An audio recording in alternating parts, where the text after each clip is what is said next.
Hi friends, तुम्हा सर्वांचं स्वागत आहे ज्ञानदीप एक्झाम स्टडी पॉईंट या एज्युकेशनल चॅनलवरती. आज आपण इंग्लिश ग्रामरचा व्हिडिओ घेऊन आलेला आहोत.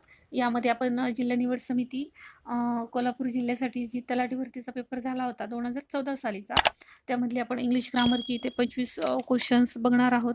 पूर्ण स्पष्टीकरणासहित तुमचं इथे या ठिकाणी इंग्लिश ग्रामरची प्रश्नपत्रिका आपण या ठिकाणी सोडूयात. चला तर आज आपण व्हिडिओला सुरुवात करूयात. बघूयात पहिला प्रश्न. Thank you honey state what ever the sentence is. तर या ठिकाणी हे जे सेंटेन्स दिलेलं आहे आपल्याला त्यांनी, तर हे सेंटेन्स कोणत्या प्रकारामध्ये बसते? तर या ठिकाणी बघा, ग्रीटिंग, ॲपॉलॉजी, ग्रॅटिट्यूड आणि जॉय, म्हणजे या सेंटेन्सचं तुम्हाला या ठिकाणी ओळख बघायची आहे. तर थँक्यू हनी म्हणजे या ठिकाणी आपण कोणाला तरी कृतज्ञता व्यक्त केलेली आहे. तर कृतज्ञता व्यक्त करण्यासाठी आपण ग्रॅटिट्यूड हा शब्द वापरतो. दुसरा प्रश्न बघूयात. Kalyani can Singh dash dash than Anjali. Choose the correct adjective आहे. ॲडजेक्टिव्ह वापरायचा आहे या ठिकाणी. जर या ठिकाणी सेंटेन्स बघितलं, कल्याणी कॅन सिंग दॅन अंजली, म्हणजेच कल्याणी आणि अंजलीमध्ये इथे कंपॅरिझन झालेलं आहे. आणि हे जे उदाहरण आहे तुम्हाला बघितल्यानंतर लक्षात आलं असेल, कंपॅरेटिव्ह डिग्रीचं आहे. तर हे कंपॅरेटिव्ह डिग्रीमध्ये बघा, गुड, फाईन, बेटर आणि नाईस. तर आपण कोणतं वापरतो? बेटर हे वापरतो. बघा कसं सेंटेन्स येईल, Kalyani can sing better than Anjali. पर्याय क्रमांक 3 येईल यामध्ये. पुढचा प्रश्न बघूयात. The newly elected leader vowed to fight dash dash the poor people. Choose the correct preposition. प्रिपोजिशनवरचा प्रश्न विचारण्यात आला होता आणि प्रिपोजिशन बघा कोणतं येईल या ठिकाणी, टू, विथ, फॉर आणि ऑफ. तर बघा या ठिकाणी फॉर हे प्रिपोजिशन येणार आहे. The newly elected leader would to fight for the poor people. कोणाच्या तरी साठी या ठिकाणी त्यांनी काय केलेले आहे, फाईट केलेली आहे. म्हणून पर्याय क्रमांक येणार आहे सी. नेक्स्ट क्वेश्चन बघूयात आपण. बघा इथे, the student become teacher and put the question to them. State the type of sentence. तर हे सेंटेन्स कोणत्या प्रकारचं आहे हे आपल्याला ओळखायचं आहे या ठिकाणी. The student become teachers and put question to them. Affirmative, compound, exclamatory आणि निगेटिव्ह. जर आपण इथं पर्यायानुसार गेलो तर निगेटिव्ह वाक्यामध्ये कुठेच नाही आहे, एक्सक्लामेशन मार्क नाही आहे, ॲफर्मेटिव्ह वाक्य हे होत नाही. तर हे आहे कंपाऊंड वाक्य. तर या ठिकाणी बघू शकता आपण तुम्ही, अँडनी हे वाक्य काय करण्यात आलेलं आहे, या ठिकाणी जोडण्यात आलेलं आहे. कंपाऊंड हे सेंटेन्स अँडमध्ये वापरलं जातं. म्हणून पर्याय क्रमांक कोणता येईल? बी येईल. नेक्स्ट बघूया. Choose the correct synonyms of fame. तर काय येणार आहे याचं सिनोनिम्स? तर या ठिकाणी फेमचं काय होतं मराठीमध्ये मिनिंग? प्रसिद्धी मिळणे. तर प्रसिद्धीसाठी आपल्याला इथे सिनोनिम्स कोणता येईल? बघा, कॉन्क्युस्ट, विलिंग, हेरलॉक आणि रिनाव. तर इथं पर्याय क्रमांक डीचं योग्य उत्तर असणार आहे. अगदी सोपं आहे. इथे बघूयात पुढे. It will have gone. State the type of tense of the about sentence. तर हे सेंटेन्स दिले आणि ह्या सेंटेन्सवरती तुम्हाला कोणत्या प्रकारचा टेन्स आहे हा विचारण्यात आलेला आहे. तर सेंटेन्सचा प्रकार इथे लक्षात घ्या. Past perfect continuous, future continuous, future perfect आणि फ्युचर परफेक्ट कंटिन्युअस टेन्स. तर तुम्हाला इथे लगेच लक्षात आलं असेल, हे फ्युचर परफेक्ट टेन्सचं उदाहरण आहे. कंटिन्युअसमध्ये वाक्य कुठेहीच नाही आहे, आय एन जी नाही आहे. म्हणून हे पर्याय क्रमांक काय येईल? सी येईल. सेम तसंच अजून एक इथे दिलेलं आहे, टेन्सच ओळखायचं आहे तुम्हाला. सलग 3-4 प्रश्न आहेत ही टेन्सची. He unfurled the India tricolour on a Mount Everest. What is the tense of a verb in the given sentence. आता या ठिकाणी वर्ब ओळखता आला तर तुम्हाला टेन्स ओळखता येईल. तर या ठिकाणी वाक्यामध्ये वर्ब बघा कुठे दिलेला आहे, इथे 2 नंबरलाच आलेला आहे, ही नंतर. तर याचा काळ कोणता आहे बघा, तर याचा काळ आहे ईडी लागला आहे, म्हणजेच हे पास्ट टेन्समध्ये आहे. म्हणून हे वाक्य होणार आहे सिंपल पास्ट टेन्स. असं ट्रिकच्या सहाय्याने तुम्ही अगदी काही सेकंदात उत्तर देऊ शकतात. बघूयात पुढचा प्रश्न पण तसंच आहे, पण इथे आपल्याला आता काय करायचं आहे, सिंपल प्रेझेंट टेन्सचं वाक्य शोधायचं आहे. 3 प्रकारे प्रश्न विचारण्यात आला होता तुम्हाला या ठिकाणी. बघा, पहिलं विचारलं होतं तुम्हाला की हे वाक्य कोणत्या प्रकारचं आहे. दुसऱ्या याच्यामध्ये सुद्धा आपल्याला वर्बवरनं टेन्स ओळखायचा होता आणि आता याच्यामध्ये तुम्हाला सिंपल प्रेझेंट टेन्सचं वाक्य ओळखायचं आहे. चला, सिंपल प्रेझेंट टेन्सचं वाक्य कोणतं येईल बघा. A letter is being written by him, इथे आय एन जी लागला आहे. त्याच्यानंतर a poem was written by him असं दिलेलं आहे. त्यामुळे इथे वॉज आलेला आहे. A table is made by him आणि a poem will be sung by हर, इथे विल बी आलेला आहे. तर प्रेझेंट टेन्समध्ये विचारले म्हणजे काय येईल? पर्याय क्रमांक सी येईल. नेक्स्ट बघूयात. The rose is dash dash sweetest of all flowers, choose the correct articles. आर्टिकलवरती प्रश्न तर ठरलेलाच आहे आपला कायम. तर काय येईल या ठिकाणी? आर्टिकल्स कोणतं येणार आहे? तर बघा अँड, द, ए आणि नो आर्टिकल. तर इथं कोणतं येईल? इथे स्वीटेस्ट आलेला आहे, सुपरलेटिव्ह डिग्री आलेला आहे. म्हणजे इथे काय होतं? द हे आर्टिकल वापरण्यात येईल. पुढचे प्रश्न बघूयात. Indicate the what part of speech underline the word belong the following sentence. आणि सेंटेन्स इथे दिलेला आहे. He stood next to meet in the class. तर नेक्स्ट खाली काय आहे? अंडरलाईन आहे. तर हे काय आहे? ॲडवर्ब आहे, ॲडजेक्टिव्ह आहे, प्रिपोजिशन आहे का कंजक्शन आहे? एलिमिनेशनच्या मेथडने सोडवा किंवा अगदी बेसिक प्रश्न आहे. डायरेक्ट उत्तर सांगते मी तुम्हाला. हे काय आहे? ॲडवर्ब आहे. प्रिपोजिशन नाही आहे, कंजक्शन पण होत नाही, ॲडजेक्टिव्ह सुद्धा नाही आहे. तर हे काय होतं वाक्यामध्ये? ॲडवर्बचं काम करतं. सेम तसंच अजून एक खाली प्रश्न विचारण्यात आला आहे. डायरेक्ट आपण सेंटेन्सच घेऊया त्याचं. He wait have a time to catch the train. काय आहे हे बघा? कंजक्शन, ॲडजेक्टिव्ह, ॲडवर्ब आणि प्रिपोजिशन. चला सांगा याचं उत्तर. तर तुम्हाला इथे सुद्धा उत्तर लगेच मिळालं असेल. हे सुद्धा कशाचं उदाहरण आहे? ॲडवर्बचंच उदाहरण आहे. पुढचं बघूया.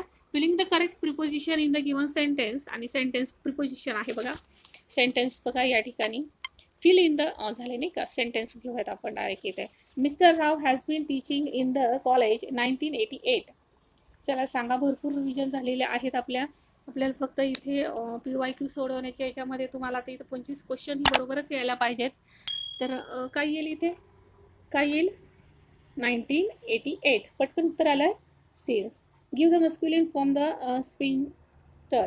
तर याची काय येणार आहे? मस्क्युलिन ही सुद्धा भरपूर वेळेस झालेली आहे आपली.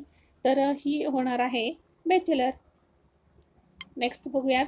Choose the correct plural form of the word. कायम येणारा प्रश्न आहे हा. मीडियम. याचा प्लुरल फॉर्म काय होत असतो? मीडिया. भरपूर वेळेस झालेले आहेत. हे तिन्ही प्रश्न अगदी तुमच्या बरोबरच आले असतील. या ठिकाणी मीडिया आणि मीडियम हे प्लुरल फॉर्म काय आहेत? मीडियमचीच. ही दोन्हीही बरोबर आहेत. आपल्याला इथं त्याने एक्सप्लेनेशन सुद्धा सांगितलेलं आहे. पुढचा प्रश्न बघा.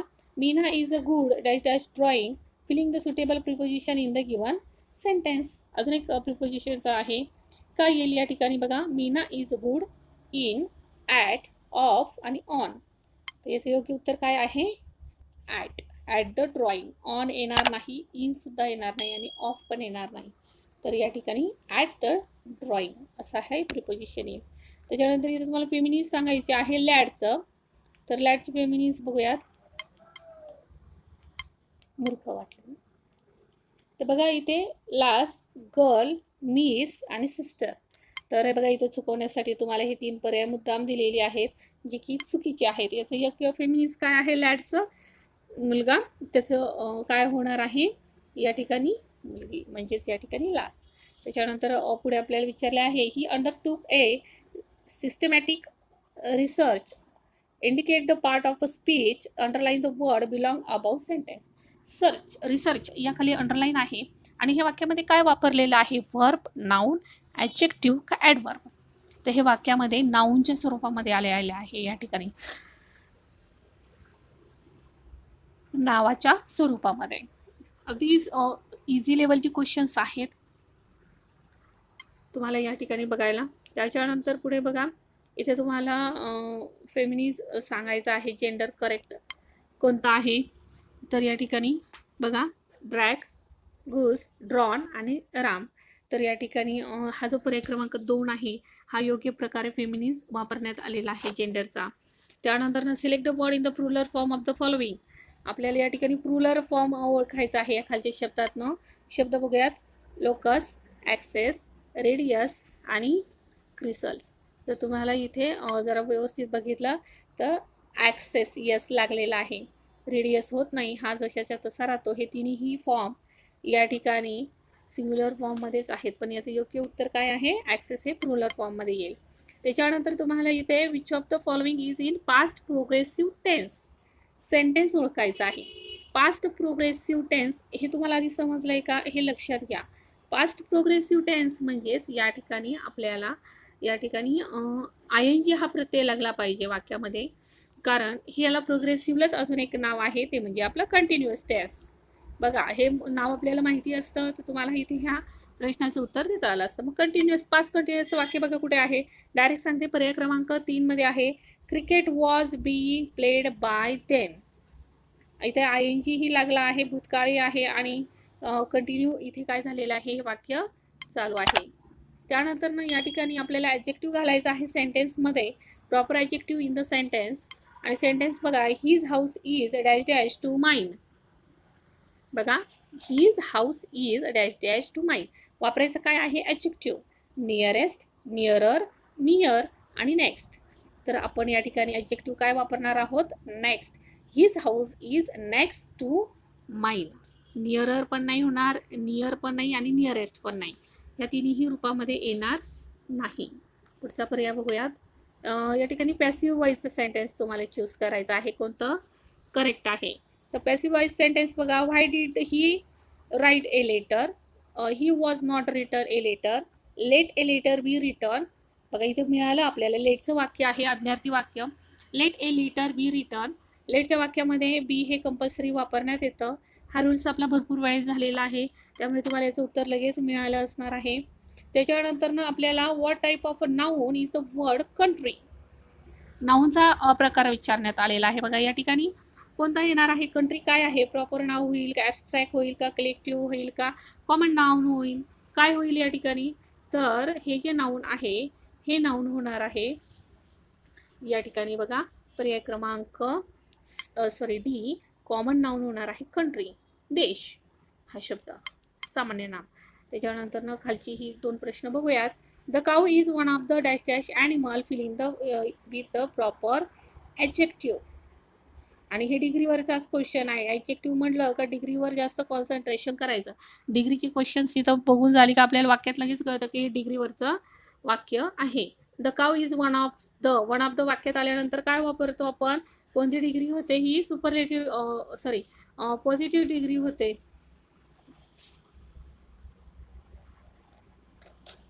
तर हे कशामध्ये येईल, द मोस्ट युजफुल ॲनिमल्स असं येईल या ठिकाणी. द काव is one of the most useful animals, पर्याय क्रमांक बी.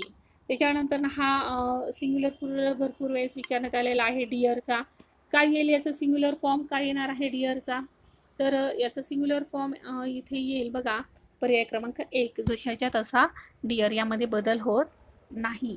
हे प्रॅक्टिसनीच असे काही शब्द आहेत, सिंग्युलर फॉर्म, प्लुरल फॉर्म, त्याच्यानंतर फेमिनिज, त्यानंतर जेंडर, नंबर्स, यावरती एक स्पेशल व्हिडिओ आहे जी हार्ड लेवलची क्वेश्चन्स होती विचारण्यात आलेली, त्यावरती एक व्हिडिओ तयार केलेला आहे, तुम्ही तो जाऊन बघू शकता. जर तुम्ही नव्याने सबस्क्राईब केलं असेल तर TCS पॅटर्नचं इंग्लिश ग्रामरही तुम्ही बघून घ्या, जेणेकरून तुम्हाला इथे त्या पॅटर्नची क्वेश्चन्सही सोडवता येणार आहेत. टॉपिक वाईज व्हिडिओ तुम्हाला बघायला मिळतील. तसेच चंद्रपूर, त्यानंतर नागपूर, अहमदनगर, याच्या व्यतिरिक्त अजून पुणे या जिल्ह्यांच्याही तलाठी भरती 2016 साली झालेल्या आहे. तसेच महापरीक्षा पोर्टलने 2019 मध्ये जी तलाठी भरती झाली होती त्यावरचेही तुम्हाला इंग्लिश ग्रामरचे क्वेश्चन्स आपल्याला इंग्लिश ग्रामरच्या प्लेलिस्टला नक्की बघायला मिळतील. तर तुम्ही ते बघून घ्या या ठिकाणी, म्हणजे तुमची इथं सर्व रिव्हिजन होऊन जाईल. चला पुढचे प्रश्न बघूयात.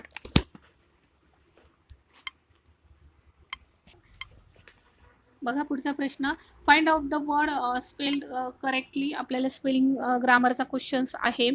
तर बघा कोणतं स्पेलिंग बरोबर येणार आहे या ठिकाणी. तर आपल्याला नॉटीचं स्पेलिंग हे 4 प्रकारे लिहून दाखवलेलं आहे. तर इथे मी तुम्हाला नॉटीचं स्पेलिंग व्यवस्थित सांगते, NAUGHTY. तर इथं तुम्ही बघू शकता चुकीच्या पद्धतीने कसं देण्यात आलेलं आहे. इथे O आहे, इथे NAOA दिलेला आहे, इथे LY लावलेला आहे. तर योग्य स्पेलिंग इथे 1 मध्ये आहे. Find of the word similar in the meaning given, definite. तर याचा काय येईल, सिमिलर वर्ड काय येणार आहे, सर्टन. भरपूर वेळेस झालेला आहे. त्याच्यानंतर ना स्पेलिंग मिस्टेक्सच आहे, पण इथे 4 स्पेलिंग लिहून दाखवले तुम्हाला, टर्म, लायब्ररी, ऑक्सिजन आणि कंडिशन. चला एलिमिनेशनच्या मेथडने सोडूयात. टंगचं स्पेलिंग बरोबर आहे या ठिकाणी.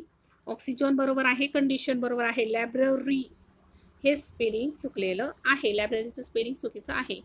त्याच्यानंतर खाली मार्वलस असा एक शब्द आहे, याचंही स्पेलिंग आपल्याला बरोबर सांगायचं आहे. तर मार्वलसचं स्पेलिंग मी तुम्हाला सांगून देते. MARVELLOUS, marvellous. पर्याय क्रमांक डी. त्यानंतर इथे आपल्याला सेंटेन्स ओळखायचं आहे, कोणत्या डिग्रीचं आहे. Nothing in our life is so important as a health. What type of a sentence is it. तर या ठिकाणी सो आणि ॲज आलेलं आहे वाक्यामध्ये. वाक्याची सुरुवात नथिंगने सुरू झालेली आहे. तर हे कोणतं वाक्य होणार आहे? पॉझिटिव्ह डिग्रीचं होणार आहे. या ठिकाणी फक्त आणि फक्त इंग्लिश ग्रामरला रूल्स माहिती पाहिजेत. प्रश्न अगदी तुम्ही इझी लेवलनी सोडवू शकतात. त्यानंतर सिनोनिम्स विचारण्यात आलेलं होतं बघा.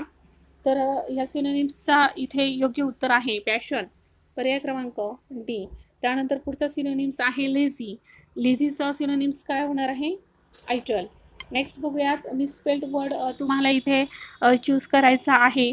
कॉम्प्युटर, मॅगझिन, कोर्ट आणि प्रोसेसर. प्रोसेसर बरोबर आहे, कोर्ट बरोबर आहे, कॉम्प्युटर सुद्धा बरोबर आहे. इथे मॅगझिनचं स्पेलिंग चुकीचं आहे. पर्याय क्रमांक बी. नेक्स्ट बघूयात choose the correct antonyms of a diligent. तर याचं अँटोनिम्स काय होणार आहे? लेझी. पर्याय क्रमांक डी. अँटोनिम्स परत एक विचारलेला आहे. स्पेंड 3. तर याचं होतं मिसियर. आणि शेवटचा प्रश्न बघूयात. Give one word for a diamond year. काय होणार आहे याचं?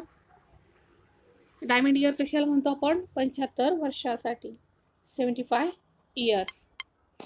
तर बघा फ्रेंड्स, या पद्धतीने तुम्ही इथे ही पूर्ण प्रश्न बघितलेले आहेत इंग्लिश ग्रामरची. तुम्हाला आजचा व्हिडिओ कसा वाटतोय? या ठिकाणी ही प्रश्नपत्रिका तुम्हाला नक्कीच उपयोगी ठरणार आहे. तर आगामी काळात होणाऱ्या भरतींसाठी सर्वांना wish you all the best. आणि अशाच नवनवीन व्हिडिओसाठी नक्की चॅनलला सबस्क्राईब करा आणि तुमच्या मित्रांपर्यंत हा व्हिडिओ नक्की पोचवा. Thank you for watching my all videos and subscribe to my channel.